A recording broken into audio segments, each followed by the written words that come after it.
కానీ మనం ఎందుకు చెప్పలేకపోతున్నాం? ఓన్లీ మన దేవుడిని మనం డబ్బు కొట్టుకుంటున్నాం. అందరికీ దేవుడు ఆయన. మన కులానికే దేవుడు కాదు, మన ఊరికే దేవుడు కాదు, మన జాతికే దేవుడు కాదు. ఆయన కావాలంటే అక్కడ ప్రకటనలో చెప్తున్న పరలోకంలో ఎవరెవరు ఉన్నారంటే ప్రతి కులం వారు ఉన్నారు, ప్రతి జాతి వారు ఉన్నారు, ప్రతి మతం వారు ఉన్నారు, ప్రతి దేశం వారు ఉన్నారు, ప్రతి భాషలో మాట్లాడే వారు ఉన్నారు, ప్రతి ప్రజలో నుంచి ఒక్కరైనా ఉన్నారు అక్కడ. ప్రతి వంశంలో ఒక్కరికైనా దేవుడు యేసుక్రీస్తుని తెలిస్తేనే ఆయన రాకడ వస్తుంది. అప్పటి వరకు రావు. మరి ఈ రోజు తెలియని వాళ్ళు ఎంతమంది ఉన్నారు? యేసుక్రీస్తుని దేవుడు తెలియని వాళ్ళు చాలా దేశాలే ఉన్నాయి. అసలు వాళ్ళందరికీ సువార్తలు ఎవరు చెప్పాలి? నీ పాటి నుంచి వస్తున్నావు, కాళ్ళు మారుతున్నావు, ఇక్కడికి వస్తున్నావు, తింటున్నావు, వెళ్ళిపోతున్నావు. మరి ప్రజలందరికీ సువార్తలు ఎందుకు చెప్పాలి? ఎవరు చెప్పాలి? దేవుడు ఏమని చెప్పాడంటే సమస్త జనములను శిష్యులుగా మార్చమని చెప్పారు. సరే, మందంటే చిన్న సంఘంలో ఎవరు శిష్యులు లేరు, పాస్టర్ లేకపోయినా ఎవరన్నా వాక్యం బోధించేవాళ్ళు ఎవరు లేరు అనుకోండి. వేరే పెద్ద పెద్ద చర్చెస్ లో ఎలా ఉంటారంటే వీళ్ళకి టాలెంట్ ఉంటుంది, పాటలు పాడతారు, దేవుడిచ్చిన తరాలు ఉంటాయి, వాక్యం చెప్తారు, కానీ వాళ్ళు అక్కడి నుంచి బయటికి పంపేవారు. ఎందుకంటే వీళ్ళ స్వార్థం కోసం ఆయనేమో సమస్త జనంలో శిష్యులుగా నాకు చేయండి అని చెప్తే ఈ పాస్టర్లు ఏమో వాళ్ళకి శిష్యులుగా చేసుకుంటారు. వీళ్ళకి పాట పాడే అవకాశం ఉన్నా కూడా పాట ఎవరు, వాక్యం చెప్పే అవకాశం ఉన్నా కూడా వాక్యం ఎవరు, వేరే చోటకి వెళ్ళి స్వార్థ ప్రకటించడానికి కూడా ఇది వెళ్ళిపోతే మరి ఇక్కడ చేసే పనులు ఉండవు. అందుకని కొంతమంది అలా ఉన్నారు.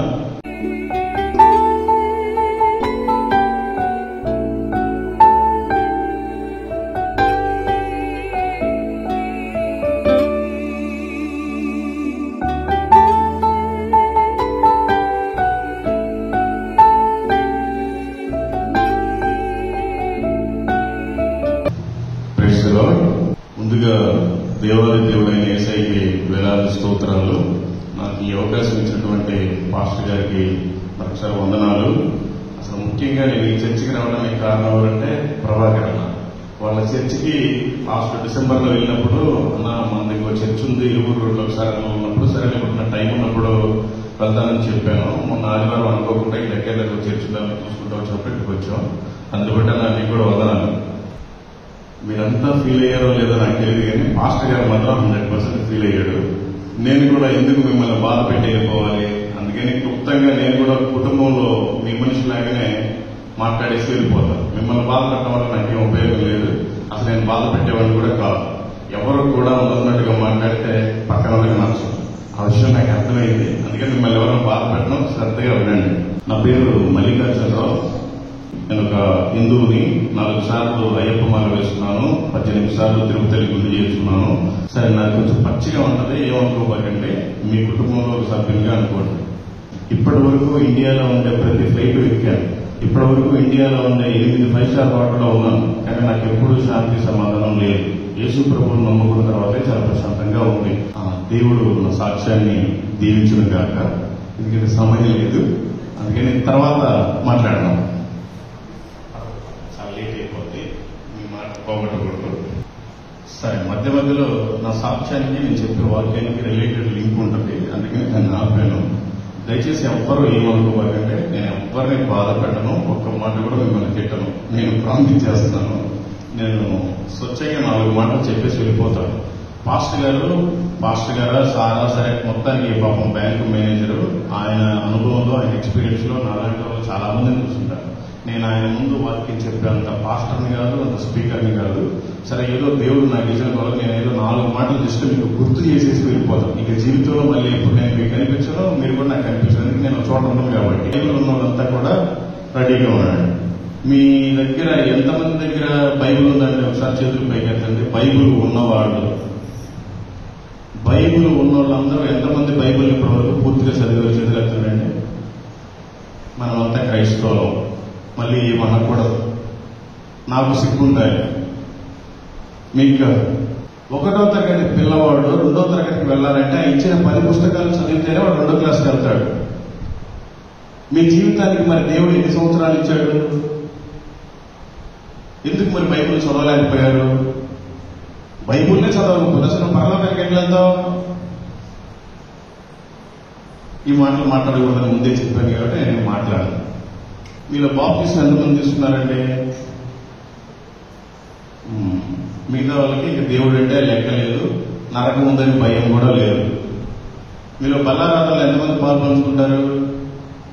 మిగతా వాళ్ళంతా నరక బ్యాచ్ అని అనుకోవాలి. సరేలే, నాకెందుకు నేనేమన్నాను. బైబిల్ గ్రంథంలో అపోస్తల కార్యాలు 10వ అధ్యాయం 36వ వచనం. నేనే చదువుతానులే, అందరు గమనించండి. యేసుక్రీస్తు అందరికీ ప్రభువు. కొంతమందికి కాదు, ఒక కులానికి కాదు, ఒక మతానికి కాదు, ఒక రాష్ట్రానికి కాదు, ఒక దేశానికి కాదు, తెల్లవాళ్ళకి కాదు. మనం నల్లవరమైన మనకు కూడా దేవుడు ఆయనే. ఆయన ఒక్కడే దేవుడు. ఆ ప్రభువు ఈ లోకానికి ఎందుకు వచ్చాడు? 1 తిమోతి 1వ అధ్యాయము 15వ వచనం. పాపులను రక్షించుటకు క్రీస్తు యేసు లోకమునకు వచ్చాను. మనమంతా పాపులమే, పరిశుద్ధులు అని చెప్పుకుంటాం. మనమంతా కూడా పాపులమే. మన కోసమే ఆయన వచ్చాడు. తెలుసుకోవాలి. పాపులు అంటే ఎవరు? రోమాపత్రిక 3వ అధ్యాయము 23వ వచనం. ఏ భేదమును లేదు, అందరూ పాపము చేసి దేవుడు అనుగ్రహించు మహిమను పొందలేకపోతున్నారు. మరి మనం పాపం పోవాలని ఏం చేస్తున్నాం? హెబ్రీయులకు రాసిన పత్రిక 10వ అధ్యాయం 4వ వచనం. ఏలయనగా ఎడ్ల యొక్కయు మేకల యొక్కయు రక్తము పాపములను తీసివేయక అసాధ్యము. మేము కూడా పెద్ద ముగ్గు పెట్టుకునే వాళ్ళం, పొలేల ముగ్గు పెట్టుకునే వాళ్ళం, అంకాల ముగ్గు పెట్టుకునే వాళ్ళం. మాకు ఎల్లమ్మ వెంకటేశ్వర స్వామి ఇలవేంపు, మాకు కూడా 5 సంవత్సరాలకు ఒకసారి కొలుపులు జరుగుతాయి. ఒక పెళ్లిగా ఆవిడ తీసుకొచ్చి మాతంగి అని అతనికి ఫుల్ గా మందు దాకా ఆమెతోటి కుట్టించుకోవడం, చారతోటి, చెప్పులతోటి, చీపులతోటి, కళ్ళు నోట్లో పోసుకుని ఊపించుకోవడం, ఇవన్నీ జరుగుతాయి. మాదే పెద్ద కుటుంబం. మేము వెళ్ళి అక్కడ దీపం ముట్టిస్తేనే మా ఇంటి పెట్టుకుంటే వాళ్ళందరూ కూడా వరుసగా కూర్చోవాలి. అలాంటి పరిస్థితుల్లో మేము ఉండేవాళ్ళం. మేము సంవత్సరానికి ఒకసారి అక్కడి నుంచి పనులు చేసుకుని వచ్చి ఇక్కడికి వచ్చిన తర్వాత బాగా బిల్డప్ గా అందరి ముందు గొప్పగా ఉండాలని 2 పొట్టేళ్ళు లేక 2 మేకపోతులు చెట్టు దగ్గరికి తీసుకెళ్లి పెద్దమ్మని పేరు పెట్టి బాగా బొట్లు నామాలు చేసి బాగా కోసుకొని వచ్చేవాళ్ళం. ఇట్లాంటి పరిస్థితులు ఉండేవి. అయితే అవి ఎందుకు వస్తాము అంటే, ఓకే మనల్ని ఇన్ని రోజులు దేవుడు కాపాడాడు, దానికి ప్రతిఫలంగా కొంతమంది అనుకుంటారు. లేదు, మన పాపాలు శాపాలని పోవడానికి దాని ప్రతిఫలంగా రక్తాన్ని చిందించాలి, ఒక బోరు వేసినా కూడా ఎర్రం చేయాలి, ఒక బావి దగ్గర కూడా ఏదో రక్త బలి ఇవ్వాలి, ఇల్లు కట్టుకున్నా కూడా ఇవ్వాలని ఇట్లాంటి సాంప్రదాయాలు మనలో ఉన్నారు. మేము కూడా దాంట్లో నుంచే వచ్చాం. సో వాటి వల్ల దేవుడు సృష్టించిన ఈ కోడి, కుక్కలు, ఈ మేకలు, పొట్టేళ్లతోటి కాదు. అందుకని దేవుడు ఆయన రక్తాన్ని చిందించడానికి ఇక్కడికి వచ్చాడు. పాపం పోవాలంటే మనం ఏం చేయాలి? 1 యోహాను రాసిన పత్రిక 1వ అధ్యాయము 7వ వచనం. యేసు రక్తము ప్రతి పాపము నుండి మనలను పవిత్రులుగా చేయను. పవిత్రులుగా మారితే పరలోకం చేరడం. ఎందుకంటే ఆయన చెప్పాడు, యోహాను సువార్త 14వ అధ్యాయము 6వ వచనం. నేనే మార్గమును, సత్యమును, జీవమును. నా ద్వారా తప్ప ఎవ్వడను తండ్రి యొద్దకు రాడు. ఈ భూమి మీద ప్రతి మనిషికి యేసుక్రీస్తు కావాలి. పలానా కులమా, పలానా కమ్యూనిటీనా, పలానా ఊరా, పలానా జాతి అట్లాంటి ఏం లేవు. ప్రతి మనిషికి యేసు ప్రభు ఉంటేనే మనం పరలోకానికి చేరగలం. మార్కు సువార్త 11వ అధ్యాయం 17వ వచనం. ఈ మందిరం ఎవరికి మందిరంగా ఉండాలి? ఎవరికి మందిరంగా ఉండాలి మందిరం? మరియు ఆయన బోధించుచు, నా మందిరము సమస్తమైన అన్ని జనులకు ప్రార్థనా మందిరము. మీలో అన్ని జనులు ఎవరున్నారండి? ఓన్లీ క్రైస్తవులే ఉన్నారు. మరి అన్ని జనులు ఎందుకు లేరు? మరి ప్రభు ఎందుకు చెప్పాడు? నా మందిరము సమస్త అన్ని జనులకు ప్రార్థనా మందిరం అని చెప్పాడు. సమస్త క్రైస్తవులకు మందిరం అని చెప్పాలి. మరి ఎందుకు మీ మందిరంలో అన్ని లేరు? అన్ని జనులు ఎందుకు లేరు? నేనేమన్నా తెలుసుకోండి. అన్ని జనులు మందిరానికి రావాలంటే అసలు మనం ఏం చేయాలి? మార్కు సువార్త 16వ అధ్యాయము 15-16 వచనాలు. మరియు మీరు సర్వలోకములకు వెళ్లి సర్వ సృష్టికి సువార్తను ప్రకటించుడి. సువార్తను ప్రకటిస్తే ఏమవుతుంది? నమ్మి బాప్తిసం పొందినవాడు రక్షింపబడును, నమ్మని వారికి శిక్ష విధింపబడును. మనం అసలు సువార్త ప్రకటిస్తేనే కదా వాళ్ళు వచ్చి నమ్ముతారో నమ్మరో, బాప్తిసం తీసుకుంటారో తీసుకోరో, అదంతా వేరే విషయం. అసలు ఫస్ట్ మనం దేవుడు చెప్పిన ప్రధానమైన ఆజ్ఞల్ని మర్చిపోయి మనకి మనమే క్రైస్తవులు అని చెప్పుకుంటే ఉపయోగం ఏమీ లేదు. శిక్ష అంటే ఎలాంటి శిక్ష? మార్కు సువార్త 9వ అధ్యాయము 48వ వచనం. నరకమున వారి పురుగు చావదు, అగ్ని ఆరదు. వారు నరకంలో కాలిపోతున్నారు. మరి మనం ఏం చేయాలి? యూదా పత్రిక 1వ అధ్యాయము 23వ వచనం. అగ్నిలో నుంచి లాగినట్టుగా కొందరిని రక్షించుడి. మనమంతా బిల్డింగ్లు కట్టుకున్నాం. పాపం మన చర్చ అయితే పాపం పాస్టర్ గారు నిజంగా ఎవరి దగ్గర కానుకలు తీసుకోకుండా రిటైర్మెంట్ అయిపోయిన డబ్బులతోటి 25 లక్షలు దాదాపు చెప్పకుండా నాకు ఎందుకంటే నాకు చెప్తున్నాను ఏమనుకోవాలి. ఇంత కష్టపడి పాపం 25 లక్షలు పెట్టి మందిరం కట్టాడు. అసలు ఈ మందిరంలో ఈ మండలంలోనే ఎక్కడా లేదు ఇలాంటి మందిరం. ఒకవేళ కట్టిన వాళ్ళ దగ్గర వీళ్ళ దగ్గర కలెక్ట్ చేసి కట్టిన మందిరాలు, లేదంటే ఒక సంస్థకు చెందిన మందిరాలు, ఇండివిజువల్ గా ఇంత గొప్ప మందిరం కట్టారంటే నిజంగా ఆయన భారానికి సెల్యూట్ చేయాలి. అంటే ఇలాంటి మందిరంలో మనం చల్లగా స్లాబ్ వేసుకుని కూర్చున్నాం, కానీ ఎదురుగా గుడిసెలు ఉన్నాయి, పట్టలు కట్టుకున్నారు, వాళ్ళంతా కాలిపోతున్నారు. వాళ్ళు ఎవరు కాపాడాలి? మనకి దేవుడు ఎందుకు ఇంత మంచి మందిరాన్ని ఇచ్చాడు? మనకి దేవుడు ఎందుకు ఇంత మంచి ఇల్లుని ఇచ్చాడు? మనకి దేవుడు ఇంత మంచి కుటుంబాన్ని ఎందుకు ఇచ్చాడు? మనకి దేవుడు ఇంత గొప్ప రక్షణ ఎందుకు ఇచ్చాడు? మరి అదే రక్షణ ఎదుటి వాళ్ళకి కూడా కావాలి కదా. మరి వాళ్ళంతా కాలిపోతున్నారు, వాళ్ళకి ఎవరు చెప్పాలి? అగ్నిలో నుంచి కాలిపోతా ఉంటే ఒక మనిషిని లాగడం ఎంత ఇంపార్టెంటో, మనం కూడా దేవుని నమ్ముకున్న వాళ్ళగా నమ్ముకున్న వాళ్ళకి సువార్త చెప్పడం అంతే. లేదంటే మనకి చాలా సమయం ఇచ్చాడు, దేవుడికి లెక్క చెప్పుకోవాలి. ఎందుకు మరి మనమేం చేయాలి? చాలా మంది ఉన్నారు కదా దేశంలో. మనం ఎక్కడో ఈ ఊరు చివరి ఉన్నాం, మరి పాములో చాలా మంది ఉన్నారు. మరి వాళ్ళంతా ఏం చేస్తున్నారు అంటే, మత్తయి సువార్త 9వ అధ్యాయం 37వ వచనం, కోత విస్తారమే కానీ పనివారు కొద్దిగా ఉన్నారు. మరి ఆ కొద్ది మందిలో నువ్వు ఉన్నావా? లేకపోతే నువ్వు పాపివే. ఎవ్వరూ నిన్ను ప్రేమించకపోయినా కూడా దేవుడు నిన్ను ప్రేమించాడు, ఈ భూమి మీదకి వచ్చాడు, నీకోసం దెబ్బలు తిన్నాడు, నీకోసం తిట్లు తిన్నాడు, నీకోసం తన్నించుకున్నాడు, నీకోసం ఉమ్మించుకున్నాడు, ఆఖరికి ప్రాణమే పెట్టాడు. ఎవరు నీకోసం పెడతారు? ఆ పనివారి కొద్ది మందిలో నువ్వు ఉండాలి కదా. నువ్వు లేకపోతే పేరు క్రైస్తవులని చెప్పుకుంటే ఉపయోగం ఏమీ లేదు. మరి ఆ కొద్ది వారిలో మనం ఉన్నామా లేమా? మనం ఆ కొద్ది వారిలో దేవుడి పిల్లలుగా ఉంటే ఏం చేయాలి? మొదటి దినవృత్తాంతములు 16వ అధ్యాయము 23వ వచనం, సర్వభూజనులారా యెహోవాను సన్నుతించుడి, అనుదినము ఆయన రక్షణ ప్రకటించుడి. అనుదినము, ఒక్క దినము కాదు, అనుదినము ఆయన రక్షణ ప్రకటించాలి. మీరంతా ఎన్ని దినాలు ప్రకటిస్తున్నారు? ప్రకటించండి. నేనేమన్నా ప్రకటించకపోతే మనం క్రైస్తవులని చెప్పుకోవడం నాకు సిగ్గుగా ఉంది. ఎవరికి ప్రకటించాలి? ఎలా ప్రకటించాలి? మత్తయి సువార్త 10వ అధ్యాయము 6వ వచనం 7వ వచనం, ఇశ్రాయేలు వంశంలో నశించిన గొర్రెల యొద్దకే వెళ్ళుడి. ఇశ్రాయేలులో నశించిన గొర్రెలు ఎవరు? మనందరినీ కూడా దేవుడే పుట్టించాడు, వాళ్లే తప్పిపోయి ఉన్నారు, వాళ్ళకే చెప్పని చెప్తున్నాడు. ఇజ్రాయేల్లో ఉండే పిల్లలు దేవుని సొంత పిల్లలే, కానీ మనం యేసుక్రీస్తు కృప ద్వారా మనం కూడా పిల్లలుగా అయ్యాం. కాబట్టి అందరం కూడా మనమంతా కూడా ఇజ్రాయేల్కే సపోర్టు. నశించిపోతున్న ఇజ్రాయేల్ గొర్రెల దగ్గరికి వెళ్ళి చెప్పమంటాడు ఆయన. మీరు కనీసం సరే గొర్రెలకు కాకపోయినా కనీసం మేకలకైనా చెప్తున్నారా? తెలుసుకోండి. వెళ్ళుచు పరలోక రాజ్యము సమీపించున్నదని ప్రకటించుడి. ఇశ్రాయేలు వంశములోని నశించిన గొర్రెల యొద్దకే వెళ్ళుడి, వెళ్ళుచు పరలోక రాజ్యం సమీపించున్నదని ప్రకటించుడి. మరి మనకి అసలు భారమే లేదు, ఓ బాధ్యత లేదు, మరి ఆకట ఉంది. అందరికీ తెలుసు, ఈ సర్వ మానవాళిని సర్వ సృష్టిని దేవుడే నోటి మాటతోటి కలుగజేశాడు, మనల్ని మాత్రం ఆయన చేతులు తయారు చేశాడు. ఆయనే నిజమైన దేవుడు అని తెలుసు, ఆయనే మన కోసం వచ్చి ప్రాణం పెట్టాడన్న సంగతి తెలుసు, ఆయనే చనిపోయి మళ్ళీ తిరిగి 3వ రోజు లేచాడన్న సంగతి తెలుసు, మళ్ళీ ఆయన ఆరోపణం అయిపోయి మళ్ళీ రాబోతున్నారన్న సంగతి కూడా తెలుసు. మరి ఆ రాబోతున్న టైంకి మీరు ఎంతమంది సిద్ధపాటు కలిగి ఉన్నారు? ప్రైజ్లాడక. మరి మిగతా వాళ్ళంతా సిద్ధపాటు కలిగి లేరా? మరి ఉంటే ఎందుకు చూపినంతలేదు? సరే, నాకెందుకు లేదు. మనం దేవుని వాక్యాన్ని నమ్ముతున్నాం కానీ పాటిస్తున్నామా? ఓన్లీ వింటున్నాము, వెళ్ళిపోతున్నాం. క్రియలు లేవు. క్రియలు ఉంటే మంచిది. ఆయన అడుగుతున్న ఖచ్చితంగా క్రియలు. ఫిలిప్పీయులకు రాసిన పత్రిక 2వ అధ్యాయము 21వ వచనం, అందరూ తమ సొంత కార్యములనే చూసుకొనుచున్నారు కానీ యేసుక్రీస్తు కార్యములను చూడరు. మనకేం మరి చర్చ అంటే లెక్కలేదు. కనీసం ఆదివారం రోజుల్లో ముందుగా రావాలి, మరి తుడవాలి, ఇది ఊడవాలి, మరి బలిపీఠం అంతా క్లీన్ చేయాలి. ఈ పని చేస్తే మనకు పరలోకంలో చేసినట్టుగా మరి చుట్టుపక్కల గడ్డు అదంతా నీట్గా చేయాలి. అలాంటి బాధ్యతలు ఏమి ఉండవు. మనం గోడ మీద 10 గంటలకని రాస్తే మనం స్టైల్గా 11కి వస్తాం.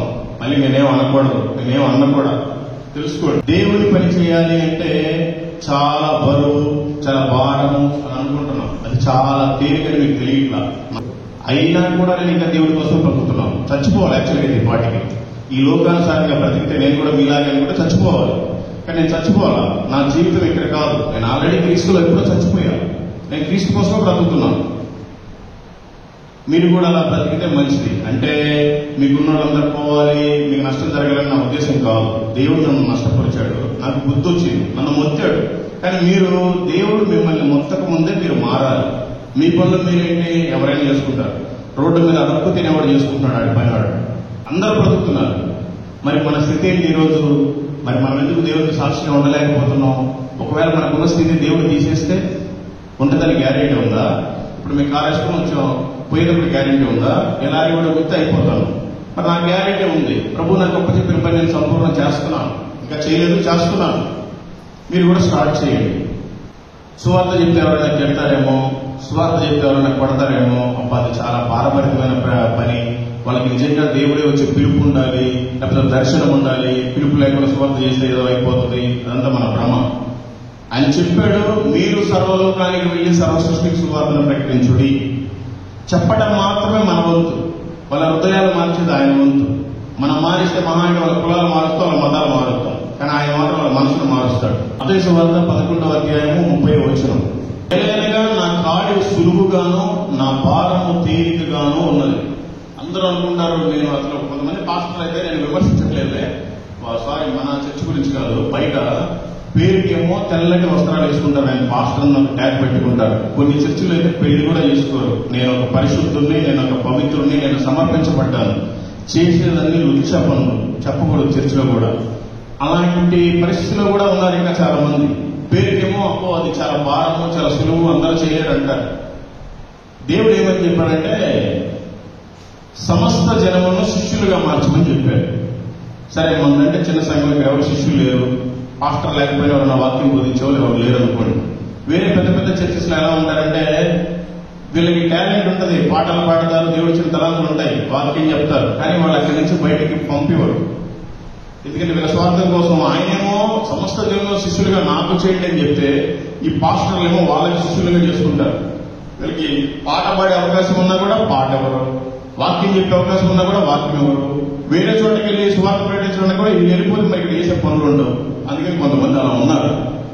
నా ఇష్టం వచ్చిన ఫ్లైట్ ఎక్కినప్పుడు నాకు తృప్తి లేదు, నా ఇష్టం వచ్చిన 5 స్టార్ హోటల్లో ఉన్నప్పుడు నాకు ఇష్టం వచ్చి, నాకు ఇప్పటి వరకు నా కంటికి కనపడ్డ ప్రతి వస్తువును తినేశాను ఇండియాలో. నాకు ఎప్పుడు తృప్తి, సాటిస్ఫాక్షన్ లేదు. ఒక్కరోజు సువార్తను ప్రకటిస్తే ఆ సాటిస్ఫాక్షన్ చెప్పలేదు. ఒకసారి మీకు ప్రకటిస్తే తెలుస్తుంది.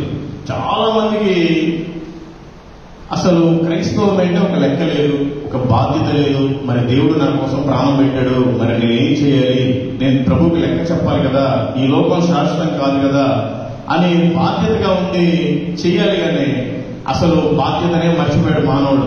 ఏదో వచ్చామా ఆదివారం రోజు, మళ్ళీ ఆదివారం తర్వాత బైబిల్ తీసుకెళ్ళి అక్కడ పెడతాం.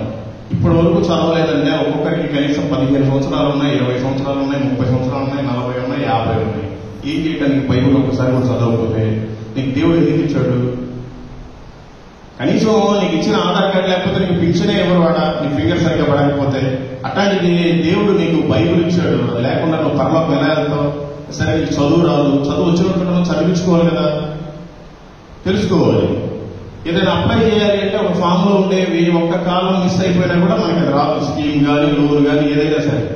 అట్లాంటిది బైబిల్లో ఏముందో తెలుసుకోకుండా పరలోకం పరలోకం అని పేరు చెప్పుకుంటే ఏం ఉపయోగం?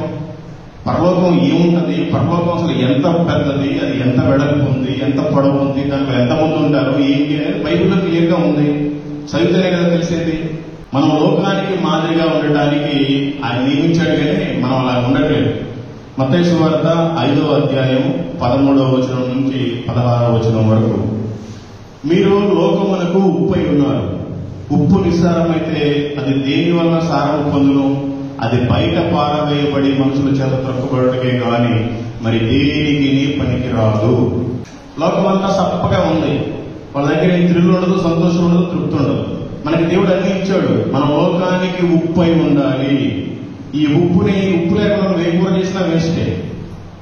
మనల్ని దేవుడు అలా పెట్టాడు, కానీ మనం దాన్ని వినియోగించుకోము. ఆ ఉప్పు నిస్సారమైతే బయటకు వస్తే తొక్కుతాడంట. ఆ తొక్కక ముందే మనం ఉప్పు అన్న సంగతి మనం తెలుసుకోవాలి. తొక్కడం అంటే ఇంకా వేరే మీనింగ్ ఉంది, టైమింగ్ అయిపోతుందని చెప్తున్నాను. 14వ వచనం, మీరు లోకమునకు వెలుగై ఉన్నారు, కొండ మీద నుండి పట్టణము మరుగై ఉండనేరదు. మనం క్రైస్తవులుగా ఉన్నాము, దేవుడు మన కోసం ప్రాణం పెట్టాడు, మనం ఒక వెలుగుతూ ఉండాలి. ఎవరికి కనపడకుండా వైపుకి తెచ్చుకోవడం కాదు. ఇక పాపం మరి రెడ్డి ఉన్నాడు, ఈ రోజు మరి ఏమనుకున్నాడు, రోజు పట్టుకొని వస్తాడు, ఈ రోజు కవర్లో పెట్టుకుని బైబిల్ తెచ్చుకున్నాడు. ఆయన ఒక రెడ్డి, ఎందుకంటే వాళ్ళ సామాజిక వర్గంలో ఏంద్రా బాబు తక్కువ కులముల దేవుడు నమ్ముకున్నాడు చెడ్డ పేరు ఉంటుంది, అందుకని తెచ్చుకున్నాడేమో. కానీ ఈ రోజు క్రైస్తవులు కూడా నేను క్రైస్తవులని అని చెప్పుకోలేకపోతున్నారు. లోకానికి వెలుగై ఉన్నాం మనం, కానీ మనమే అన్ని చేస్తాం. షుగర్ ఉందని మనకు తెలుసు, షుగర్ వస్తే చచ్చిపోతామని తెలుసు, అందుకని షుగర్ మానేస్తాం. బీపీ ఉంటే ఉప్పు తగ్గిస్తాం. మరి పాపం ఉంది, నరకం ఉందని పాపాన్ని ఎందుకు వదిలిపెట్టట్లేదు? ప్యాంటుకి షర్ట్ మ్యాచ్ అయిందా లేదా చూసుకుంటాం, చీరకి జాకెట్ మ్యాచ్ అయిందా లేదా చూసుకుంటాం, టాప్ కి చిన్ని మ్యాచ్ అయిందా లేదా చూసుకుంటాం. మరి దేవుడికి మనకి మ్యాచ్ అయిందని చూసుకోవట్లేదు. మరి ఏం చేయడానికి మనం అంతా క్రైస్తవులని చెప్పుకోవడానికి? మళ్ళీ ఏమనుకోకూడదు మనం. మనుషులు దీపము వెలిగించి కొంచెము క్రింద పెట్టరు, కానీ అది ఇంట నుండి వారికి అందరికీ వెలిగించుటకై దీపస్తంభము మీదనే పెట్టుదురు. మనం క్రైస్తవులు అయ్యి దేవుడు మనం ఎందుకుంది, మన కోసం ప్రాణం పెట్టింది, మనం ఏదో సీక్రెట్ జీవితం జీవించడానికి కాదు. అనేక మందికి మాదిరికరంగా ఉండాలి, మనకంటే ఒక ప్రత్యేకమైన సాక్ష్యం ఉండాలి. అబ్బో ఫలానా వ్యక్తి వస్తున్నాడా, ఒక యథార్థంగా ఉంటాడు, అప్పుడు అబద్ధాలు మాట్లాడు, దొంగతనం చేయడు, వ్యభిచారం లేదు, ఎవరికి అక్రమ సంబంధం లేదు, ఎవరిని మోసం చేయడు, మంచి వ్యక్తి, మంచి భక్తిపరుడు, ఇలాంటి సాక్ష్యం కలిగి ఉండాలి. క్రైస్తవులకి సాక్ష్యం అనేది చాలా ఇంపార్టెంట్. సాక్ష్యం అనేది కనుక లేకపోతే తీసుకెళ్లి నరకంలో చేస్తారు ప్రభు. మనుషులు మీ సత్క్రియలను చూచి పరలోకమందున్న మీ తండ్రిని మహిమపరిచినట్లు వారి ఎదుట మీ వెలుగు ప్రకాశింపనీయుడి. ఇప్పుడు నేను చెప్పింది అదే, మనం లోకానికి వేరుగా ఉన్నాము, లోకానికి వెలుగై ఉన్నాము. మన వెలుగు ద్వారా అనేక చీకటి కూడా వెలుగుమయం అవ్వాలి. కానీ మనం చీకటిలో ఉండే బ్రతుకులకి, మన బ్రతుకులు మారాయి, మన బ్రతుకులు వెలిగించబడ్డాయి. మరి చీకటిలో ఉండే బ్రతుకులకి ఎవరు వెలుగునివ్వాలి? యేసుక్రీస్తు ఈ భూమి మీదకి వచ్చి మళ్ళీ ఒకసారి ఇస్తాడా? యేసుక్రీస్తు ఒకసారి భూమి మీదకి వచ్చాడు, వచ్చి వెళ్ళిపోయాడు. రెండోసారి ఆయన భూమి మీదకి రాడు, మధ్యాకాశంలోకి వస్తాడు. యేసు ప్రభు భూమి మీదకి రాడు, ఆయన పని మనమే చేయాలి. మనకు ఆదరణకర్తను పెట్టిపోయాడు పరిశుద్ధాత్మ దేవుణ్ణి. మనము నోరు తెరిచి యేసు ప్రభు దేవుడు అని వాళ్ళకి చెప్పగలిగితే వాళ్ళ హృదయాలు మార్చేది పరిశుద్ధాత్మ దేవుడు. మరి మనం ఏం చేస్తున్నాం? మన సొంత పనుల కోసం కూలికి పోతే 400 వస్తాయో 500 వస్తాయో మన సొంత పని కోసం ఆరాట పడతాం, పోరాటం చేస్తాం. మన జాబులు, ఉద్యోగాలు, మన బిజినెస్లే మనం చూసుకుంటాం. కానీ కనీసం మరి ప్రభు నా కోసం ప్రాణం పెట్టాడు. మన ఇంట్లో ఒక పిల్లడు చచ్చిపోవడం అనుకోండి, ఎంత బాధపడతాం. మరి అట్లాంటి ప్రభు చచ్చిపోయాడుగా, ఎవరి కోసం చచ్చిపోయాడు? నీ కోసమేగా, నా కోసమేగా. మరి మనకెందుకు బాధ్యత లేదు? ఓకే, ఇక్కడే ఏమున్నా ఇక్కడే తినాలి, మంచి బట్టలు కావాలి, మంచి భార్య కావాలి, మంచి పిల్లలు కావాలి, మంచి ఆస్తి కావాలి, మంచి హోదా కావాలి, పేరు కావాలి. కానీ ప్రభు దృష్టిలో మాత్రం ఏం అవసరం లేదు. ఇక్కడ ఏదైతే మనం కోరుకుంటామో అక్కడ ఏమీ లేదు, నీకు సున్నా. అక్కడ కోసం నువ్వు కోరుకుంటే ఇక్కడ ఏమీ లేకపోయినా సరే నేను సంతోషంగా దేవుడు పోషిస్తాడు. ఆయన నోటి మాటతోనే సమస్తాన్ని పోషించిన దేవుడు మనం ఎందుకు పోషించడు? ఆయన చిత్తంలో చేస్తే. నేను ఇప్పటికి 30 నెలల నుంచి రోజు సువార్త చేస్తున్నాను. నాకున్న సమస్తం పోయి నాకు మిగిలింది ఓన్లీ ఒకే ఒక సెల్ ఫోను. ఇది మధ్య తీసుకున్నాను, ఆ సెల్ ఫోను, ఈ పెట్టుకున్న వాచ్, ఆ బయట ఒక కారు పెట్టి వచ్చాను. ఈ 3 తప్ప నా జీవితంలో గాలికి పుట్టుబడ్డగా పోయింది. దేవుడు కావాలి అనుకుంటే ఏదైనా చేస్తాడు. దేవుడు చిత్తం లేకుండా నువ్వు ఏం చేసినా దేవుడు తీసి పక్కన పడేస్తాడు. అసలు నేను లెక్క కూడా చేయడు, మనం కూడా లెక్క చేయలేదు, పక్కన పడేశాడు. కాబట్టి ప్రభావ నాకు నువ్వు కావాలని నేను ఆయన దగ్గరికి వచ్చాను, ఆయన మళ్ళీ నన్ను పట్టుకున్నాడు. అట్లా దయచేసి మీరు కూడా ఏదో పేరుకే కాకుండా క్రియల్లో కూడా చూపించండి. ఇవన్నీ చేయాలని పరిశుద్ధాత్మ దేవుడు మనల్ని ప్రేరేపిస్తుంటాడు. కానీ మనం చెయ్యం, చెప్పం. ఎవరైనా కనపడితే ఆయన మన దేవుడి గురించి చెప్పాలన్న ఆలోచన మనకి దేవుడు కలుగు చేస్తాడు, కానీ మనం దాన్ని అణిచివేస్తాం. దాన్ని ఏమంటారంటే పరిశుద్ధాత్మ దేవుడు దుఃఖపెట్టినట్టే. మనకి ప్రేరేపించినప్పుడు చెప్పాలి. అరే పొద్దున్నే టిఫిన్ చేస్తాము, మధ్యాహ్నం భోజనం చేస్తాం, సాయంత్రం భోజనం చేస్తాం, ఆదివారం వస్తే ఇంకేదో మనకి ఇష్టం వచ్చిన రకరకాల మటన్లు, చికెన్లు, చేపలు తెచ్చుకుని తింటాం. మరి కనీసం 3 పూట్ల భోజనం పెడుతున్నాడు ప్రభు. సరే నేను కూలి పని చేస్తున్నాను, సరే నేను ఏదో చిన్న ఉద్యోగం చేస్తున్నాను, లేదు నేను పెద్ద ఉద్యోగం చేస్తున్నాను, నేను వ్యాపారం చేస్తాను. మరి ప్రభు కోసం నేను ఏం చేయాలి? నాకు దేవుడు ఎంత అనుగ్రహించాడు కదా, నా ఇంకిటి జ్ఞానం మనకు కలగాలి కదా. కనీసం ఒక 3 కన్నా మన పక్కన వాళ్ళకి సువార్త చెప్పకపోతే మనం క్రైస్తవులను చెప్పుకోవడం సిగ్గుచేటు. తెలుసుకోండి, పరలోక రాజ్యము అంటేనే నీతి. అది మనం ప్రకటిస్తే మనల్ని లోకం హింసించి చంపుతారని మీరు అనుకుంటున్నారు.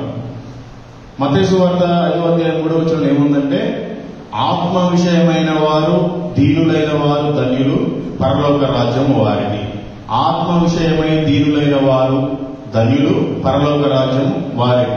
మనకి ఆత్మ ప్రేరేపించినప్పుడు ఖచ్చితంగా మనం ఆ పని కానీ చేయకపోతే దేవుడికి ఖచ్చితంగా లెక్క చెప్పాలి. మన పక్కన వాళ్ళ రక్షించడానికి ఏ హైదరాబాద్ నుంచో ఎవడో రాడు, ఏ ఢిల్లీ నుంచో ఎవడో రాడు, ఏ అమెరికా నుంచో ఎవడో రాడు. మన పక్కన త్రాగుబోతులు ఉన్నారు, తిరుగుబోతులు ఉన్నారు, వ్యభిచారులు ఉన్నారు, భయంకరమైన దొంగలు ఉన్నారు, లేదా మోసగాలు ఉన్నారు అంటే వాళ్ళ మధ్యలో మనం ఎందుకు పెట్టాడు అంటే మనం వాళ్ళకి ఉప్పై ఉండాలి, మనం వాళ్ళకి వెలుగై ఉండాలి, మనం వాళ్ళకి దేవునికి సాక్ష్యం ఇచ్చే విధంగా ఉండాలి. ఏమీ క్రియలు లేకుండా సైలెంట్ గా మనకి ఉంటే చాలు మనమే అంటే కష్టం, అది తెలుసుకోండి. అట్లాగే 10వ వచనం, నీతి నిమిత్తము హింసించబడువారు ధన్యులు, పరలోక రాజ్యం వారిని. రకరకాలు ఉంటారు.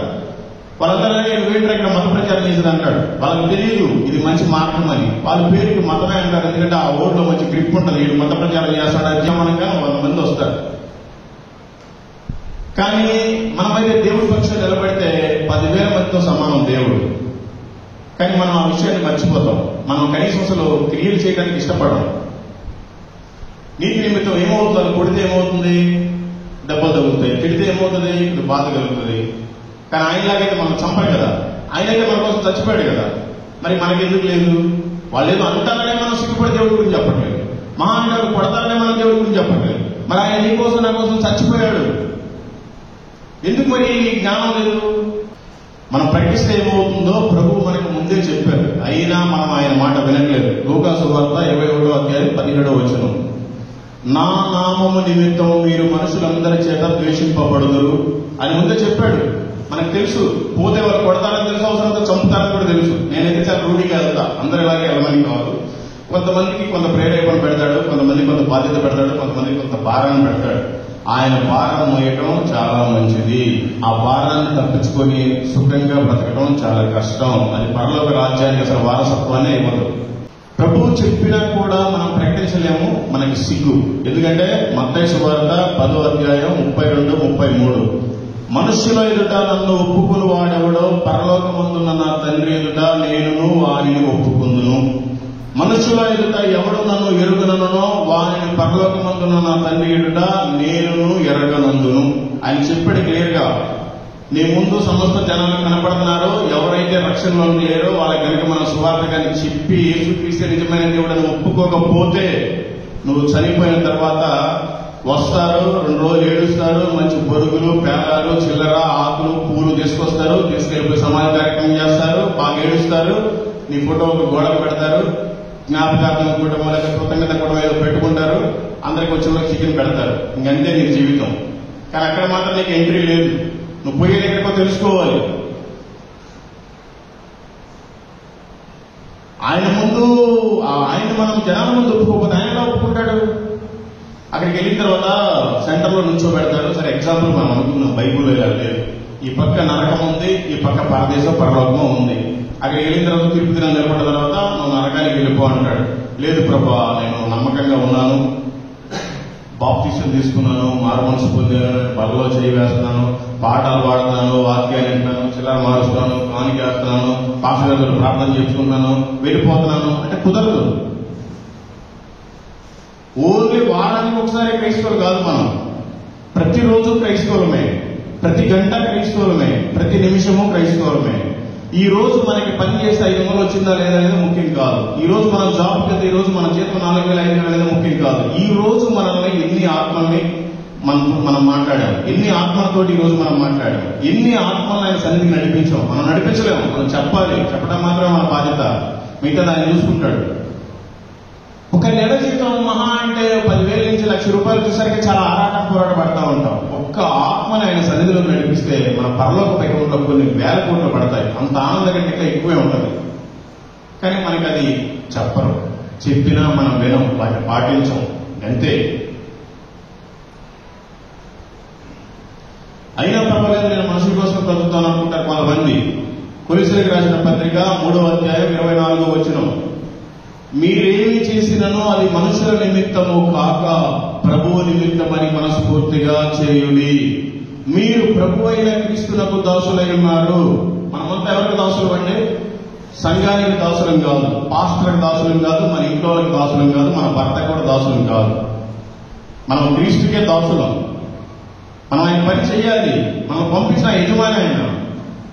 ఇప్పుడు మన ఇంట్లో ఏదైనా ఒక మ్యారేజ్ జరుగుతుంది, లేదా ఒక ఫంక్షన్ జరుగుతుంది, మన మనం బయటికి వెళ్ళి చుట్టాలను పిలిచి రావాలి. ఎంతసేపు ఉంటాం?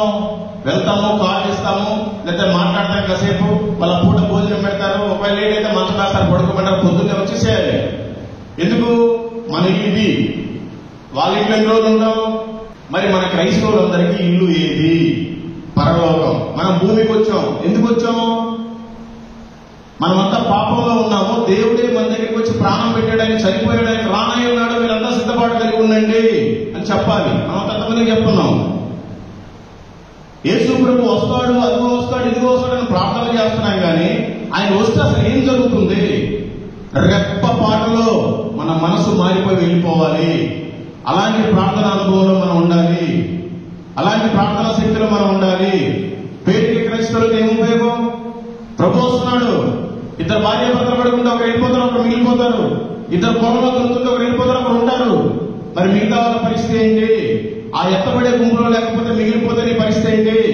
ఆ రోజు నువ్వు బో అని ఏడ్చితే ఏం ఉపయోగం ఉండదు. దేవుడు విన్న నీ మాట. ఇప్పుడు అవకాశం ఉంది. ప్రభువా నేను దొంగని, ప్రభువా నేను విచారని, ప్రభువా నేను మోసం చేస్తున్నాను, ప్రభువా నేను ఎవరికి సువార్త చెప్పలేకపోతున్నాను, చెప్పే శక్తి నాకు ఇవ్వండి, చెప్పే శక్తి నాకు ఇవ్వండి, సువార్త ప్రకటించే మాట నాకు అనుగ్రహించండి అని ఇప్పుడు ప్రేరాయపడితేనే దేవుడు నీకు మంచి అనుగ్రహిస్తాడు. ఆయన ఒకసారి వచ్చి సంఘాన్ని ఎత్తబడిన తర్వాత ఇక్కడ 7 సంవత్సరాలు శ్రమలు, 3.5 సంవత్సరాలు శ్రమలు, 3.5 సంవత్సరాలు మహాశ్రమలు. అసలు ఆ శ్రమలు చెప్పుకోవడానికి వీలు కాదు. ఇప్పటికే ప్రభుత్వం మారింది. నీ ఫింగర్ పడితేనే, సరిగ్గా పడితేనే నీకు పింఛన్ ఇస్తారు, ఇంకా రకరకాలుగా మారుస్తారు. క్రైస్తవులు ఎవరన్నా అంటే వాళ్ళకి రేషన్ కూడా రాదు రాబోయే కాలంలో. ఇప్పటికే బాగా అప్డేట్ అయిపోయారు. అన్ని క్రెడిట్ కార్డు, డెబిట్ కార్డు అన్ని వచ్చేసాయి, స్కాన్లు వచ్చేసాయి. ఈసారి అవన్నీ ఉండవు, అవన్నీ మోసం జరుగుతుంది, ఫ్రాడ్ జరుగుతున్నాయి, మన కోసమే జరుగుతున్నాయి. ఈ ఫ్రాడ్ జరుగుతున్నాయని ఒక చిప్ తీసుకురాబోతున్నారు. బైబుల్ క్లియర్ గా చెప్పారు, ఒక చిప్ ని నీకు మరిగడ్డ మీద కానీ లేకపోతే ముస్లిం కానీ వేస్తారు, త్రిభుషించుతాను ముద్ర.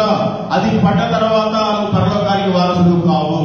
అది కానీ పడకపోతే నీకు ఇక్కడ రేషన్ ఉండదు, ఓటు ఉండదు, పింఛన్ ఉండదు, ఏమి ఉండదు. మన డబ్బులు మనం బ్యాంక్ లో తీసుకోవడానికి కూడా అది కావాలి. అది వేయించుకోకుండా మనం పరలోకానికి వెళ్ళాలంటే ప్రభువుకి దగ్గరగా ఉండాలి. కొంతమంది నిద్ర కూడా పోతున్నారు, దేవుడికి స్తోత్రం. కనీసం బాధ్యత లేకపోతే ప్రభు రెప్పపాటులో చెల్లిపోతాడు. ఆయన చెప్పాడు, నేను దొంగలాగా వస్తాను, నేను ఎవరికి చెప్పకుండా వస్తాను. మరి మీకు ఎలా తెలుసు దేవుడు ఎప్పుడు వచ్చేది? ఈ రోజే వస్తాడేమన్నట్టుగా మనం ఉండాలి కదా. ఎందుకు ఉండలేకపోతున్నాము అంటే దేవుడు మనకి మంచి ఆరోగ్యం ఇచ్చాడు, తినడానికి తిండిని ఇచ్చాడు, మంచి కుటుంబాన్ని ఇచ్చాడు, పొగడు కదా మనకి. ఎందుకు మనం భయభక్తులు కలిగి ఉండలేకపోతున్నాము? దేవుడి పని ఎందుకు చేయలేకపోతున్నాము? ఆయన చెప్పాడు కదా, నా నీతిని, నా రాజ్యాన్ని వెతకండి, మీకు కావాల్సిన అన్ని కూడా నేను మీకు అనుగ్రహిస్తానని. మీకు నాకు అది బాగోలేదు, ఇది బాగోలేదు, అది కావాలి, ఇది కావాలి, ఇక్కడ ప్రదాయపడతారు. ప్రభు దగ్గర ఎందుకు ప్రదాయపడట్లేదు? ఆయన నీతిని, ఆయన రాజ్యాన్ని వెతికినప్పుడు కదా మనం నీటిగా ఉంటాము. ఇప్పటి వరకు నేను 30 నెలల నుంచి ప్రతిరోజు పెట్రోల్ బంక్ దగ్గర పడుకున్నాను, సాయంత్రానికి వెళ్ళిపోయి ఎక్కడో చోట పడుకున్నాను, రెస్ట్ తీసుకున్నాను. ఇలాగా ఇప్పటి వరకు 1900 దగ్గర 1900 విలేజ్లో నేను సువార్త ప్రకటించాను. ఇప్పటి వరకు 63 మంది బాప్టిజం తీసుకున్నారు. ప్రభా నువ్వు ఇచ్చేవయా, నువ్వు ఇచ్చిన పని నేను ఇంకా చేస్తానే ఉన్నా. కానీ మరి మీరేం చెప్తారు? పేరుకి క్రైస్తవులు మీరు ఎందుకు మీ ఇంటి పక్కన ఉండే వాళ్ళు కూడా సువార్త ప్రకటించుకోలేకపోతున్నారు? మళ్ళీ మిమ్మల్ని ఏం అనకూడదు. అసలు విశ్వాసమే ఉండట్లేదు మనకి, ఎంత అవిశ్వాసంతోనే ఉంటున్నాం. దేవుడు వస్తాడు, మనం తీసుకొని వెళ్ళిపోతాడన్న ఇంకిత జ్ఞానం ఏమైంది? బైబిల్ చదివితే కదా అసలు బైబిల్ ఏముందో తెలిసేది. మత్తయి సువార్త 13వ అధ్యాయము 58వ వచనం. వారి అవిశ్వాసమును బట్టి ఆయన అక్కడ అనేకమైన అద్భుతములు చేయలేదు. మన జీవితంలో ఏదైనా జరగట్లేదు అంటే మనకి విశ్వాసం లేదు. ఫస్ట్ అవిశ్వాసమే ఎక్కువైంది. విశ్వాసంగా ఉండాలి.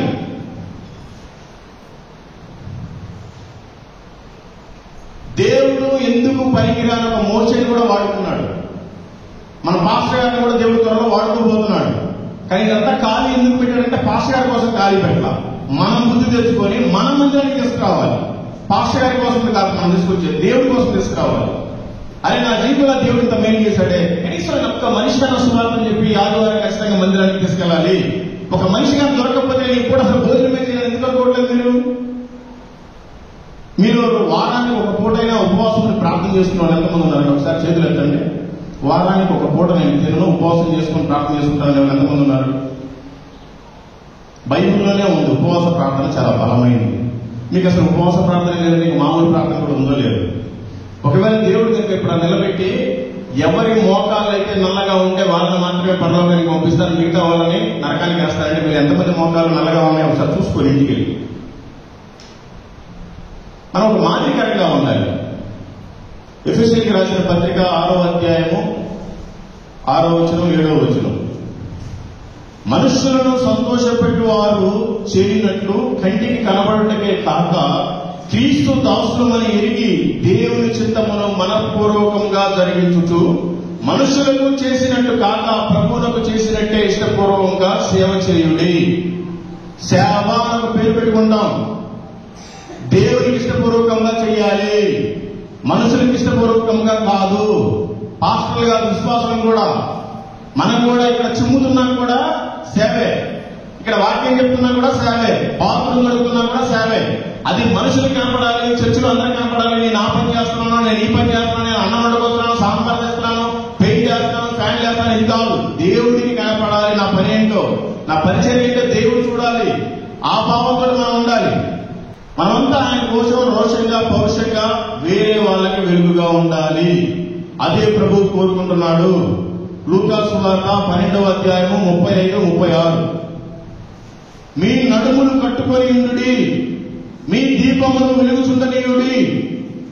తమ ప్రభు పెళ్లి విందు నుండి వచ్చి తట్టగానే అతనికి తలుపు తీయటకు అతడెప్పుడు వచ్చునో అతని కొరకు ఎదురు చూచుతూ మనుషుల వలె ఉండవలెను. మన ప్రభు ఎప్పుడు వచ్చి మన తలుపు తడతాడో తెలియదు. మనం రెడీగా ఉండాలి, సిద్ధపడగలిగి ఉండాలి.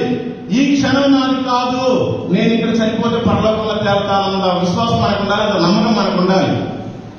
బాప్తిజం తీసుకోమంటే కొంతమంది తీసుకోరు, ఎందుకంటే మాకు వేరే కులం, లేకపోతే మా ఇంట్లో ఒప్పుకోరు, మా అమ్మాయికి పెళ్లి అవ్వాలి, ఆ పని అవ్వాలి, ఈ పని అవ్వాలి, అబ్బాయి వ్యాపారం చేస్తున్నాడు, అబద్ధాలు చెప్పాలి, సొల్లు చెప్పాలి, ఈ చెప్తారు.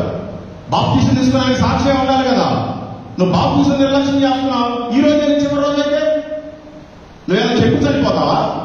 చెప్పకుండానే కదా చనిపోతావు. మరి బాప్తిజం తీసుకోవడం నీకు నష్టం ఏంటి? నేను బాప్తిజం తీసుకున్నాను, నా పేరు మారలేదు, నా కులం మారలేదు, నా మతం మారలేదు, నా ఊరు మారలేదు, నా దేశం మారలేదు, నా మనసు మారింది. మీరు కూడా తీసుకోండి. బాప్తిజానికి అసలు క్రైస్తవానికి సంబంధమే లేదు. ఇది ఒక మాదిరికరం. ప్రభు తీసుకున్నాడు, మనం తీసుకుంటున్నాం. మనకి మారు మనసు కలిగింది, ప్రభు సాక్షిగా జీవించాలంటే ఫస్ట్ బాప్తిజం తీసుకోవాలి. నువ్వు బాప్తిజం తీసుకోకుండా మారు మనసు కలిగించుకున్నా ఏ ఉపయోగం లేదు. ఏదో ఈ రోజు మారు మనసు పొందావు, ప్రభు ఈ రోజు వస్తున్నాడు, లేకపోతే చనిపోతున్నాము అంటే అప్పుడు బాప్తిజం తీసుకోకపోయినా సరే మనకి మారు మనసు ఉందంటే యాక్సెప్ట్ చేస్తాడు. నీకు మారు మనసు అంటే ఏంటో తెలుసు, బాప్తిజం అంటే ఏంటో తెలుసు. బాప్తిజం ఎందుకు నిర్లక్ష్యం చేస్తున్నావు? జస్ట్ ఆ నిర్ణయాలు అలా ముంచిన లేపుతారు. ఈ పాత జీవితం అంతా పోతుంది, కొత్త జీవితం వస్తుంది. తీసుకోవడం వల్ల నష్టం ఏంటి? తీసుకోండి. మీ నడుములు ఇప్పటికైనా కట్టుకోండి. ఒక దృఢంగా ఉండాలి. ఏదైనా పని చేయాలంటే మన పెద్దవాళ్ళంతా గోచులు పెట్టేవారు. ఇప్పుడైతే ప్యాంట్ సరిపోతే అందరూ బయటకు పెట్టినారు. నడుములు కట్టుకోవడం అంటే అసలు మనం ఈ భూమి మీదకి ఎందుకు వచ్చాం, మనం ఎక్కడికి వెళ్ళాలి, మన గమ్యం ఏంటి, మనం అసలు ఏం చేయాలి అనే దాన్ని కట్టుకోవాలి. ప్రతిరోజు మనం అనుకుంటే ఏదైనా చేయగలం. చాలా మంది మనతో మాట్లాడుతూ ఉంటారు. టీ తాగుతాం, టిఫిన్ చేస్తాం, భోజనం చేస్తాం, వేరే ఊరికి వెళ్తాం, బస్సులో కూర్చుంటాం, మన పక్కన ఎవరు ఉంటారు, వాళ్ళందరినీ మనకి పరిచయం చేయడానికి, మనతో మాట్లాడటానికి దేవుడే అనుమతిస్తున్నాడు. కానీ మనం మాత్రం నోరు తెరిచి యేసుక్రీస్తు మంచి దేవుడు, ఆయన నమ్ముకోండి, నీ కులం మారదు, నీ మతం మారదు, నీ మనసు మార్చుకోండి, మనం పరలోక రాజ్యం వెళ్తాం, ఈ లోకం శాశ్వతం కాదు, ఏ రోజు చివరి రోజు తెలియదు చెప్పలేకపోతున్నాం. ఇప్పుడు సాక్ష్యం ఆయనకేమో ఇంకెవరు దొరకడం మళ్ళీ మనం ఎదుర్కొన్నాడు. ఆయన మన కోసం ప్రాణం పెట్టాడు. చాలా మంది ఉన్నారు, ఇంకా వాళ్ళ కోసం పెట్టాలి, మన కోసం పెట్టాడు. మరి మనం ఏం చేస్తున్నాం? మరి బాబు నా ఒకరి కోసమే కాదు, ప్రాణం నీ కోసం కూడా పెట్టాడు ప్రభు, నీకు కూడా దేవుడే, ఇట్లా నమ్ముకోమని చెప్పాలి. మనం యాక్చువల్గా ఏంటంటే బాగా ప్రార్థన చేసుకుంటాం, సరే ఎక్కడ సభలు జరిగినా వెళ్తాం, మంచిగానే మన వరకు మన సాక్ష్యాన్ని కాపాడుకుంటూనే ఉంటాం. ప్రార్థనలు ఏమేం చేస్తామంటే, ప్రభా ప్రేమ కలిగిన తండ్రి కృప గల యేసయ్య నాయన మీరు రాకడలో నన్ను జ్ఞాపకం చేసుకో, నీ రాజ్యం వచ్చింది కాక పరలోక ప్రార్థన మీకు తెలుసు అందరూ చేస్తూ ఉంటారు. దాంట్లో ఏమనుంది? ప్రకటన గ్రంథము 5వ అధ్యాయము 9వ వచనం 10వ వచనం. ఆ పెద్దలు ఆ గ్రంథమును తీసుకుని దాని ముద్రలను విప్పుటకు యోగ్యుడవు, నీవు వధింపబడిన వాడవై నీ రక్తమిచ్చి ప్రతి వంశములోనూ, ఆయా భాషలు మాట్లాడే వారిలోనూ, ప్రతి ప్రజలోనూ, ప్రతి జనములోనూ దేవుని కొరకు మనుషులను కొని మా దేవునికి వారిని ఒక రాజ్యముగాను యాజకులుగాను చేస్తే కనుక వారు భూలోకమంతా ఏలుగురని కొత్త పాట పాడుదు.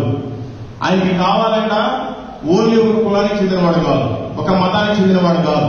ఆయనకి ప్రతి కులముడు కావాలంట, ప్రతి జాతి వాడు కావాలంట, ప్రతి భాష వాడు కావాలంట, ప్రతి రంగు వాడు కావాలంట, ప్రతి దేశం వాడు కావాలంట. ఈ రోజు మరి మన కులములు తప్ప వేరే కులములు ఎంతమంది ఉన్నారు? మన మతములు తప్ప వేరే మతములు ఎంతమంది ఉన్నారు? మన భాష మాట్లాడేవాళ్ళు తప్ప వేరే హిందీ సాహిత్యం ఎవరో మాట్లాడేవాళ్ళు ఎంతమంది ఉన్నారు? సరే, మొన్న ఎవరో ఒక అక్క ఉన్నారు ముస్లిం, ప్రైజ్ లార్డ్, దేవుడికి స్తోత్రం. కానీ మనం ఎందుకు చెప్పలేకపోతున్నాం? ఓన్లీ మన దేవుడిని మనం డబ్బు కొట్టుకుంటున్నాం. అందరికీ దేవుడు ఆయన. మన కులానికే దేవుడు కాదు, మన ఊరికే దేవుడు కాదు, మన జాతికే దేవుడు కాదు.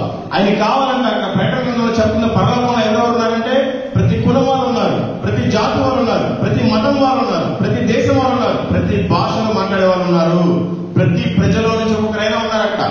ప్రతి వంశంలో ఒక్కరికైనా దేవుడు యేసుక్రీస్తుని తెలిస్తేనే ఆయన రాకడ వస్తుంది. అప్పటి వరకు రాదు. మరి ఈ రోజు తెలియని వాళ్ళు ఎంతమంది ఉన్నారు? యేసుక్రీస్తుని దేవుడు తెలియని వాళ్ళు చాలా దేశాలే ఉన్నాయి. అసలు వాళ్ళందరికీ సువార్తలు ఎవరు చెప్పాలి? నీ పార్టీ గురించి వస్తున్నావు, కాళ్ళు మారుతున్నావు, ఇక్కడికి వస్తున్నావు, తింటున్నావు, వెళ్ళిపోతున్నావు. మరి ప్రజలందరికీ సువార్తలు ఎందుకు చెప్పాలి? ఎవరు చెప్పాలి? ఆ బాధ్యత ఎవరిది? ఆయన ఏమైనా యేసుప్రభు ఉన్నాడా? ఇప్పుడు ఆయన ఊరికి వెళ్ళి అద్భుతాలు చేసి నేనే దేవుడు నమ్మకమని చెప్పడానికి మరి మనల్ని పెట్టాడు కదా, మనల్ని ఎన్నుకున్నాడు కదా. మరి మనం పరలోక రాజ్యంలో ఉండాలి కదా. ఆయన చెప్పాడు కదా, వాక్యము భూమి ఆకాశంలో గతించిన ఆయన వాక్యం మాత్రం పోదు కదా. ఈ విషయం మనకు తెలుసు కదా. ఆయన ఇక్కడ చెప్పాడు, ప్రతి ప్రజలోనూ ప్రతి జనములోనూ ఆయా భాషలో మాట్లాడేవాళ్ళు ప్రతి వంశములోనూ దేవుడి కొరకు మనుషులు ఉన్నారంట అక్కడ. మరి ఈ రోజు మనం ఎవరికి చెప్తున్నాం తెలుసుకోవాలి. కాబట్టి అన్ని కులాలు, అన్ని మతాలు, అన్ని భాషల వాళ్ళకి మనం సువార్త చెప్పకపోయినా కనీసం మన ఇంటి పక్కన ఉండే వాళ్ళకి, మన బంధువులకి, మన స్నేహితులకైనా సువార్త చెప్పాలి. లేదంటే మనం క్రైస్తవులు అనే పేరు మార్చుకోవాలి. ప్రకటన గ్రంథము 21వ అధ్యాయం 16వ వచనం. అందరూ అనుకుంటున్నారు పరలోకం అంటే ఎవరు చూశారులే, చచ్చిపోయాక ఎవరు చూశారులే, పరలోకం ఉంది, నరకం ఉంది, మనం ఏం పాపం చేయట్లేదులే, మనం పరలోకానికి వెళ్ళిపోతాలే. చాలా గుడ్డిగా ఉన్నారు. అసలు పరలోకం ఎన్ని కిలోమీటర్లు కూడా బైబిల్లో రాసి పెట్టాడు ఆయన. చదవండి, అక్కడ ఉంది. పరలోకం ఎన్ని కిలోమీటర్లు, దాని పొడవెంత, వెడల్పెంత, ఎత్తెంత క్లీన్ గా చెప్పాడు. ఆ పట్టణమును చచ్చౌకమైనది, దాని పొడవు దాని వెడల్పుతో సమానము. అతడు ఆ కొలకర్రతో పట్టణమును కొలవగా దాని కొలత 750 కోసులై ఉన్నది. దాని పొడవును దాని ఎత్తును వెడల్పును సమానముగా ఉన్నది. చాలు, మీరు ఇంటికి వెళ్ళి గూగుల్లో కొట్టండి. 750 కోసులు అంటే how many kilometres? 750 course how many kilometres అని గూగుల్లో కొట్టండి. 2306 కిలోమీటర్లు, ఇంచుమించు 2400 కిలోమీటర్లు మాత్రమే. పామూరు నుండి పంజాబ్ లో ఉండే అమృత్సర్ కరెక్ట్ గా అంతే 2400 కిలోమీటర్లు. అంత చిన్న పట్టణం అది. మరి ఇక్కడ చాలా దేశాలు ఉన్నాయి, చాలా కులాలు ఉన్నాయి, చాలా మతాలు ఉన్నాయి, చాలా మంది ఉన్నారు. మరి వీళ్ళంతా ఎక్కడ పడతారు? వాళ్ళంతా పట్టరు, నరకానికి వెళ్ళిపోయే వాళ్ళే. చాలా మంది పిలువబడతారు, కానీ దాంట్లో ఎన్నికైన వాళ్ళు కొంతమంది ఉంటారు. వాళ్ళు మాత్రమే పరలోకానికి వారసులు. క్రైస్తవులు అని చెప్పుకొని ముసుగేసుకొని బాప్టిస్ట్ తీసుకొని ఏదో నామకార్థంగా ఉంటే పరలోక రాజ్యం ఎవరో చేరారు. ఈ ప్రపంచం అంతా కూడా దాదాపు 45-50 వేల కిలోమీటర్లు ఉంది. ఎటు చూసినా కూడా వీళ్ళందరూ కూడా 2400 కిలోమీటర్లు ఎలా పడతారు? పట్టరు. అందుకనే అందరూ నామకార్థంగా ఉన్నారు. ఇంకా మన హిందూ దేశం, కొన్ని క్రిస్టియన్ దేశాలు ఉన్నాయి, అందరూ నామకార్థంగానే ఉంటారు. ఏదో ప్రభు నమ్ముకుంటే పరలోకి వెళ్ళిపోరు. చాలా చిన్న పట్టణం అది. ఆ పట్టణానికి మనం చేరాలి. మరి మనం మాత్రమే చేరితే మరి మన బంధువులు, మన మిత్రులు, మన తెలిసిన వాళ్ళందరూ నరకానికి వెళ్ళిపోవాలా? నువ్వు స్వార్థపరుడువేగా, స్వార్థమేగా నీకు. మరి దేవుడు నా కోసం రక్షణ ఇచ్చాడు, నేను పరలోకానికి వెళ్తాను. మరి నా స్నేహితులు నరకానికి వెళ్ళిపోవాలి, నా చుట్టాలు నరకానికి వెళ్ళిపోవాలి, నా తోడపుట్టులు నరకానికి వెళ్ళిపోవాలి. మరి అలా అనుకోకపోతే మీ భర్తలు, మీరు అనుకున్న వాళ్ళు, మీ స్నేహితులు వాళ్ళంతా ఏది ఇక్కడ లేదు. మీరు చెప్పట్లేదు, దయచేసి తెలుసుకోండి. ఇలా మాట్లాడినందుకు ఏమీ అనుకోబాకండి. నేను ఎప్పుడు కూడా మీకు కనిపించను. నాకేం మీ మీద కోపము ద్వేషం లేదు. ఇది సత్యము. వాక్యం చెప్తుంది 2400 కిలోమీటర్లు మాత్రమే పరలోకం ఉంది. దాంట్లో మనము, మన కుటుంబము, మన బంధువులు, మన మిత్రులు అందరూ ఉండాలి. ఆ విధంగా ఉండాలంటే మీరంతా సువార్తను ప్రకటించండి. దేవుడు మిమ్మల్ని, మీ కుటుంబాలను, మీ మందిరాన్ని దీవించి ఆశీర్వదించును కాక. ఎప్పుడు అంటే మీరంతా నమ్మకంగా ఆయన పనిచేసేటప్పుడు మాత్రమే దీవించాలి, ఆశీర్వదించాలి. Praise the Lord. Thank you pastor గారు.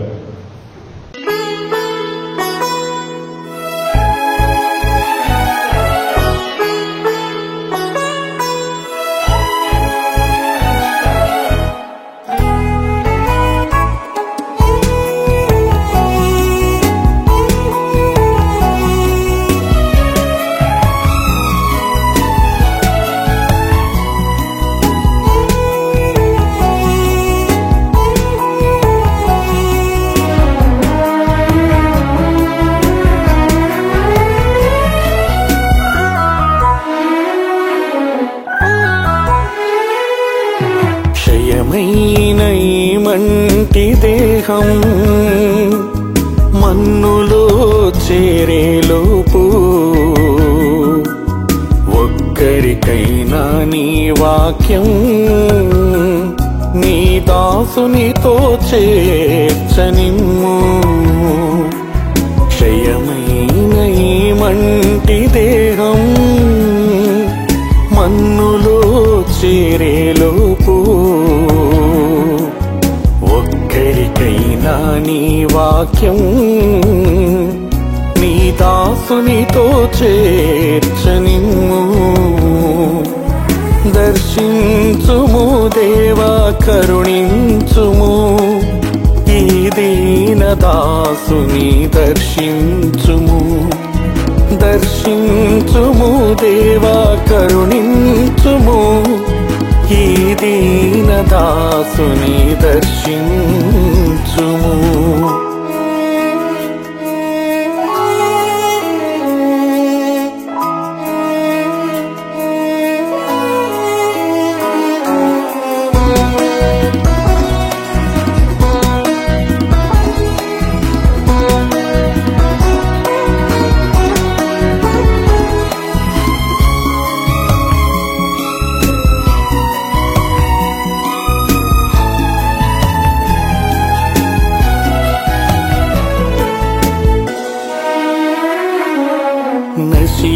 నశించిపోతున్న ఆత్మల పట్ల భారము దయచేయుమయ్యా. వారికి ప్రకటించే బాధ్యత నాకు ఇంపుగా దయచేయుమయ్యా. నశించిపోతున్న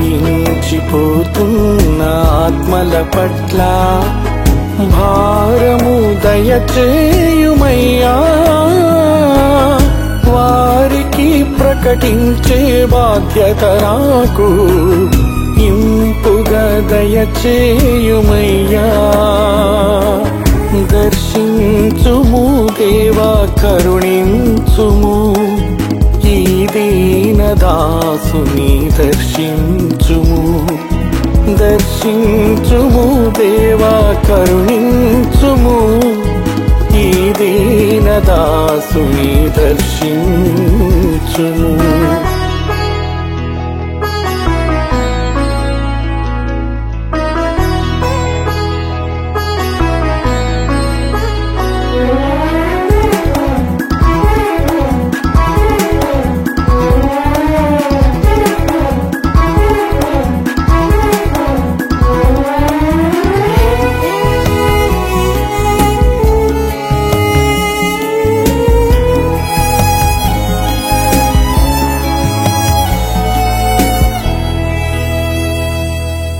నడవనీయుము దేవా, నడవనీయుము నీ చేతితో నన్ను నడుపుము. విడిచిపెట్టక నీవు నీ దాసుని నీ త్రోవలు నన్ను నడుపుము. నడవనీయుము దేవా, నడవనీయుము నీ చేతితో నన్ను నడుపుము. విడిచి విడిచిపెట్టక నీవు నీ దాసుని నీ త్రోవలు నన్ను నడుపుము. దర్శించుము దేవా కరుణించుము ఈ దీన దాసుని దర్శించుము. దర్శించుము దేవా కరుణించుము ఈ దీన దాసుని దర్శించుము. క్షయమైన ఈ మంటి దేహం మన్నులో చేరేలోపు ఒక్కరికైనా నీ వాక్యం నీ దాసునితో చేర్చనిమ్ము. క్షయమైన ఈ మంటి దేహం మన్నులో చేరేలోపు ఒక్కరికైనా నీ వాక్యం నీ దాసునితో చేర్చనిమ్ము. దర్శించుము దేవా కరుణించుము ఈ దీన దాసుని దర్శించుము. దర్శించుము దేవా కరుణించుము ఈ దీన దాసుని దర్శించుము. క్షయమైన ఈ మంటి దేహం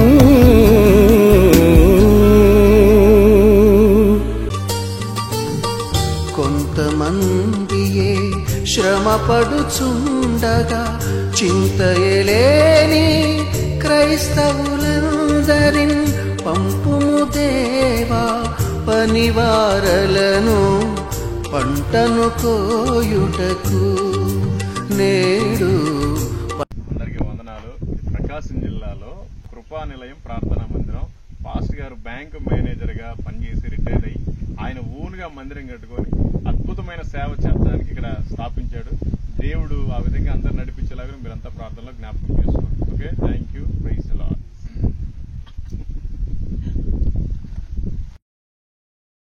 సువార్త చాటుటయే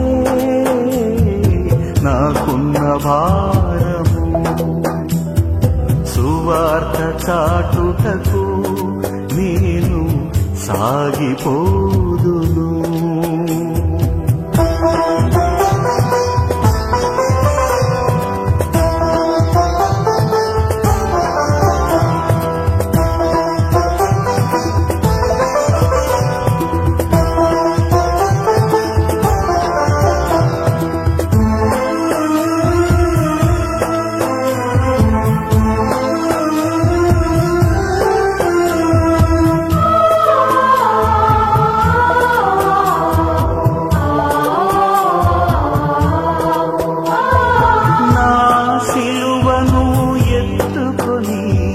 సమస్తమును ఉపేక్షించి నా సిలువను ఎత్తుకొని సమస్తమును ఉపేక్షించి సిలువ సాక్షినై ప్రతి స్థలములలో